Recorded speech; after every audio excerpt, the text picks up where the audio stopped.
Hello there, Virgo sign. Welcome to your monthly reading. So this reading is for the month of June for Virgo people. Love reading. Virgo, Sun, Moon, Rising, Venus. Virgo, hindi lahat ng Virgo maka-resonate sa reading na to. So takes what resonates and leave the rest. Cross watchers, pwedeng kayo to at hindi sila Virgo sign. So put yourself in a situation kung saan kayo naka-resonate. Virgo, if hindi kayo naka-resonate sa reading na to, please do check your other placements, your sun, your moon, your rising, your Venus sign, dahil pwedeng doon kayo maka-resonate at hindi dito. So, Virgo, if hindi kayo naka-resonate at all, then hindi to para sa inyo. Huwag niyo pilitin.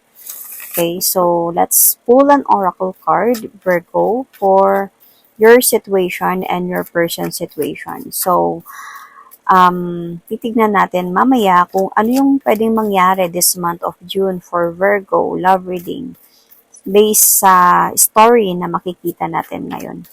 So, I'm going to pull an oracle card first, Virgo, for you. Situation. Your situation.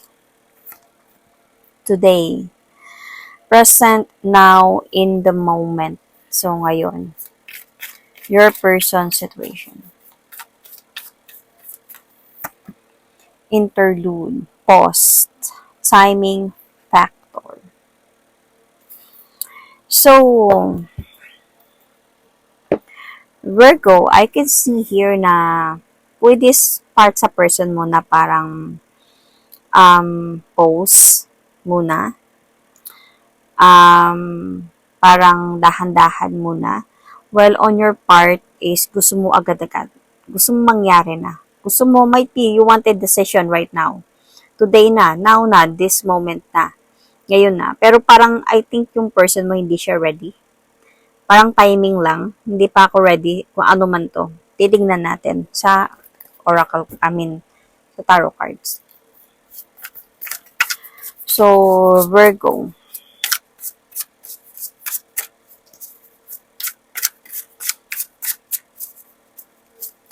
June, month of June, love reading for Virgo. Month of June, love reading for Virgo.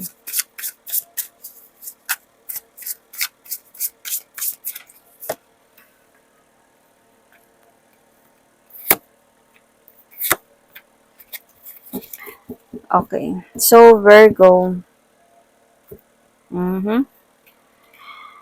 So, I think Virgo, may mga naririnig ka about your person. About this person. Parang may nakikita din ako ditong third party situation. Pero,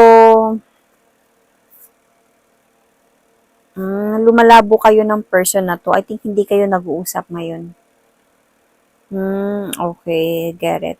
Hindi kayo nag-uusap ng person na to. But then, parang may silent treatment, nag-away kayo, nagtalo kayo. So, feeling ko, etong person na to, parang merong kang gustong patunayan siya sa'yo, sa relasyon ninyo. Pero, parang nag-o-offer siya sa'yo balik ng love, or bumabalik ba siya, or gusto niyang maayos ba kayong dalawa.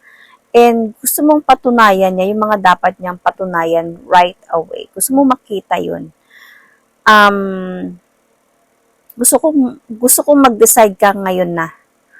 So, feeling ko itong klaseng taong ito, bakit hindi siya makapag-decide right away or papatunayan sa'yo right away na mahal ka niya or anuman. Siguro ganito, bumabalik siya sa'yo, pero parang para sa'yo hindi enough yung pinapakita mo. Parang hindi enough yung panliligaw mo balik sa akin. Parang kung kaya mo tong gawin, ano man yan, okay? Kung kaya mo tong gawin, maliniwala na ako sa'yo. Na seryoso ka talaga sa akin, na willing ka talaga, na mahalin ako, willing ka talaga sa relasyon natin. So, patunayan mo to sa akin ngayon na. So, So, siguro may challenge ka sa kanya or something ganyan. Pero hindi niya ginagawa yun. It's more on verbal lang siya. Kinakausap ka niya. So, ikaw, dahil sa mga nangyari, dahil sa mga experience mo, naging strong ka na and brave ka na hindi mo kayang paturayan to, wag na. Wag na tayo maging tayo. Doon ka na lang kung saan ka. Doon ka na lang. Kasi, maramdam mo pa rin talaga na may tinatago talaga siya sa'yo. Parang hindi pa siya, bumalik lang siya, might be trip niya lang or whatsoever. So, pero itong person na to gusto niya makipag-ayos sa'yo. Kaya lang, hindi niya kayang patunayan yun. Parang para sa kanya, papatunayan ko din yan sa'yo. Darating lang yung araw na yan. Maniwala ka sa akin. Patawarin mo ko whatsoever. So, parang timing lang. Ganito muna tayo ngayon. Mag-ayos tayo. Papatunayan ko din sa'yo yan. Or sabihin na natin na posting kita sa social media or whatsoever. Pero you want it right now. At is present. Patunayan mo. Kung hindi, wag na. Parang ganyan. Bakit? So, bakit hindi niya kaya yon patunayan right away? Hindi niya kayang sundin yung gusto mo. Hindi niya kayang gawin yung pinapagawa mo sa kanya. Ganong sinasabi niyang mahal ka niya. Bakit? Very obvious naman talaga. Ginagawa ka lang niya talagang tanga. Pinapaniwala ka niya sa mga bagay na hindi naman totoo. Gusto ka lang niya talagang mabingwit again. So, see. With the full card. So, parang pinapaniwala ka niya sa mga bagay na hindi totoo. Na mag-offer siya sa'yo ng new beginning or something ganyan. Sinasabi niya yun sa'yo pero parang as a point na aalis din naman siya. So, sa mga pagbabalik niya sa iyo or ano man yung sinasabi niya sa iyo, gusto niya makipagbalikan sa iyo. Desidido naman siya doon. Desidido siya doon. Pero as a point na hindi pa niya kayang gawin yung gusto mong mangyari. Ang feeling ko kasi dito, gusto mo talaga na maging public kayo or gusto mo talaga na mapakilala ka siguro sa mga family niya, or gusto mo, basta something maging official kayo, commitment, official relationship, na hindi mo nakukuha at sinasabi niya lang sa'yo, promise, gagawin natin yan, promise, dahan-dahanin lang natin to. Pero this time around, ayaw ko na, kasi tapos na dumaan na tayo sa problema, parang hindi mo kaya gawin to ngayon, wag na tayo magkapalikan pa, parang ganun. So, hindi niya pa yung kaya, halos hindi nga siya nakakatulog sa gabi eh. Thinking about this, kasi feeling ko, meron pa siyang either wife or kinakasama where they are still together. Kumbaga, kung hiwalay man silang dalawa nito, or hindi man sila okay, hindi sila okay, pero parang feeling ko, hindi pa sila officially tapos na bahala ka na sa buhay mo, mag-post ka ng kung sino, wala na tayong pakialaman, meron na, wala pang ganyan. Parang meron pa talagang something sa kanila. So, hindi naman something. Sabihin natin na wala na sila, pero hindi pa pwede, lalo na pag may legal matters or something, hindi ko pa kayang gawin to, ganyan. Kasi nga, baka isa din, may anak sila, may responsibility, may legality, so, mahirap. Plano niya din naman talaga, gusto niya din talaga yun, pero on your part, of course, para sa'yo, kung hindi mo kayang gawin yan, patunayan yan ngayon, wag na lang.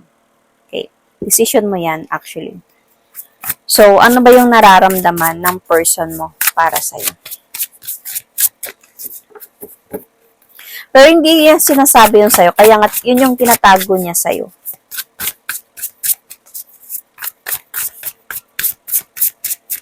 So, ano yung nararamdaman ng person na to for you?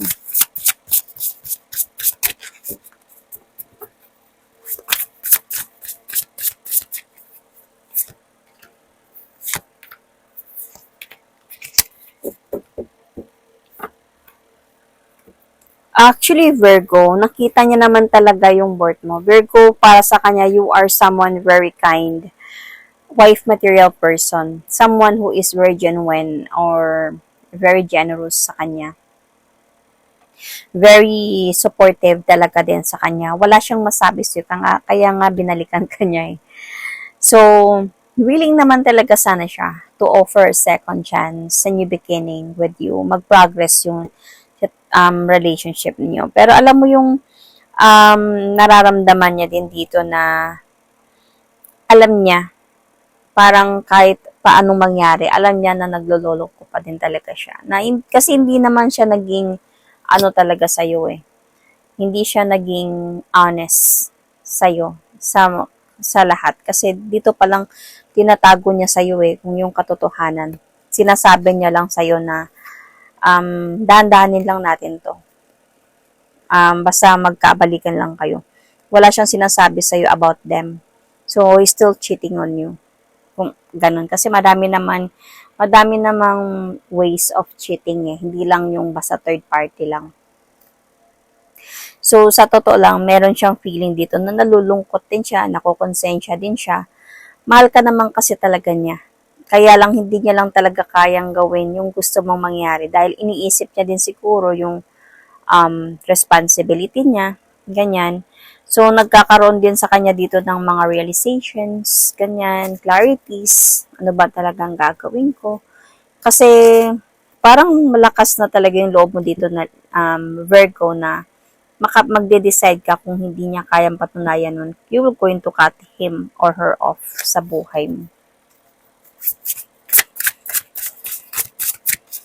So, ano yung nararamdaman mo, Virgo, ngayon sa person mo?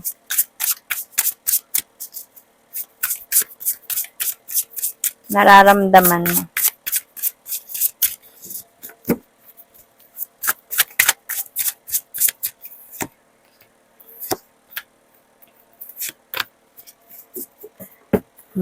See? Virgo, halos hindi, sobrang na-stress ka na. Parang masyado ka laging nag-overthink. Kaya nga you want it right now. Ngayon na, gawin mo to. Gusto kong patunayan mo sa akin to ngayon na. Kasi nag-overthink ka talaga, Virgo. You really want, yung feeling mo, gusto mo talaga mag-effort siya for you. Yung makita mo talaga yung effort niya. Pagmamahal niya sa'yo. Kasi ramdam mo na yung dahan-dahan na kayong nawawasak. Yung bang parang kahit kung magkaayos man kayong dalawa, wala pa ding mangyayari hanggat walang pagbabago kang nakikita. Meron ka ng feeling na you don't want to accept the offer anymore. Etong pagbabalik niya or pag-aayos niya sa'yo. Parang you don't want to accept the offer anymore. And parang ayaw mo ng challenge na. Again, another one. Parang same thing. Na lumabas na ako sana, bumalik ka na naman. Tapos ganun pa rin yung mangyayari, walang pagbabago. Parang bumabalik lang ako to the same door, right? So parang you don't want it. Ayaw mo ng challenge sa situation. Better for you na lang talaga to keep silent na lang. Ayusin yung mga dapat ayusin sa buhay mo. Parang ganun. Kung hindi siya gagawa ng action para sa'yo, kung hindi siya gagawa ng action, then mag-move forward ka na lang. So, ano yung pwedeng mangyari this month of June, Virgo, based sa story na nakita natin ngayon? Ano yung possible na mangyayari? Possible na pwedeng mangyari?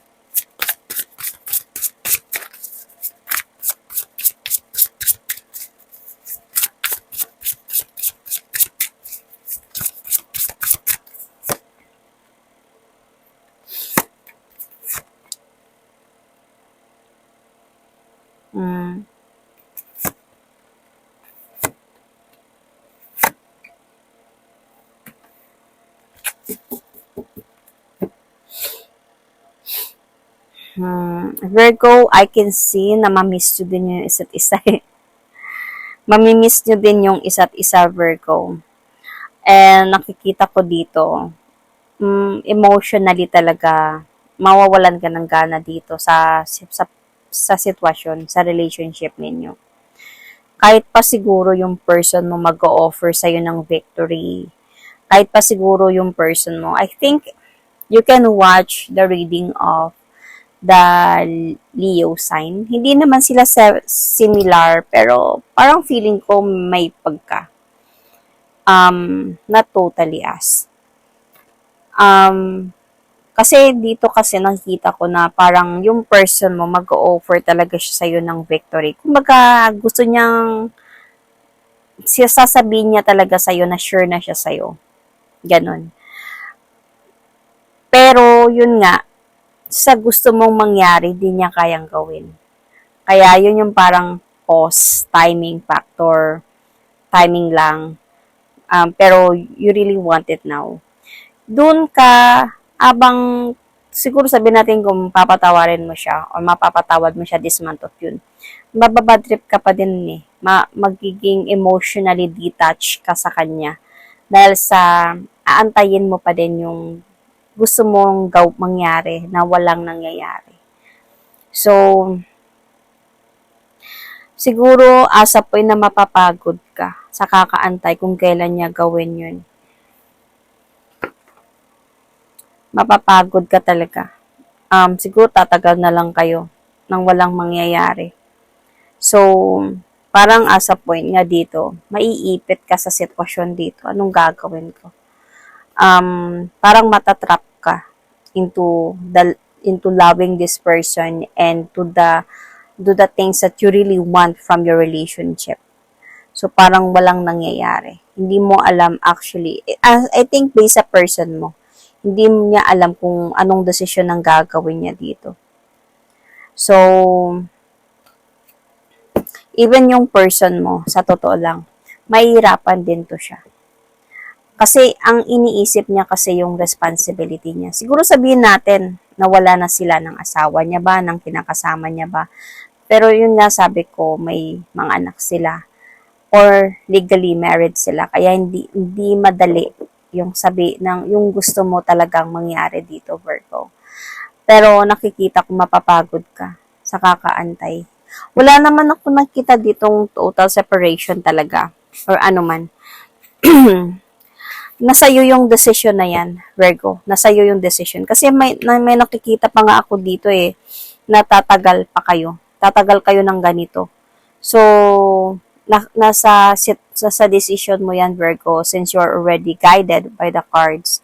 So, depende yan sa'yo kung ano yung kaya mo bang ganon na lang kayo or aayaw ka talaga. You will not going to accept the offer dito pa lang para hindi na mangyari yung future na to. So, yun. You might be dealing with Gemini, Virgo, might be same Virgo. Aries, Sagittarius, Leo.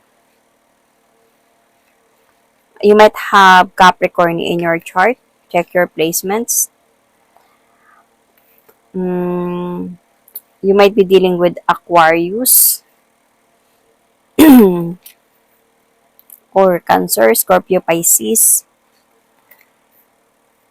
Sun, Moon, Rising, Venus. So that is my reading for you, Virgo, for the month of June love reading. Thank you and God bless.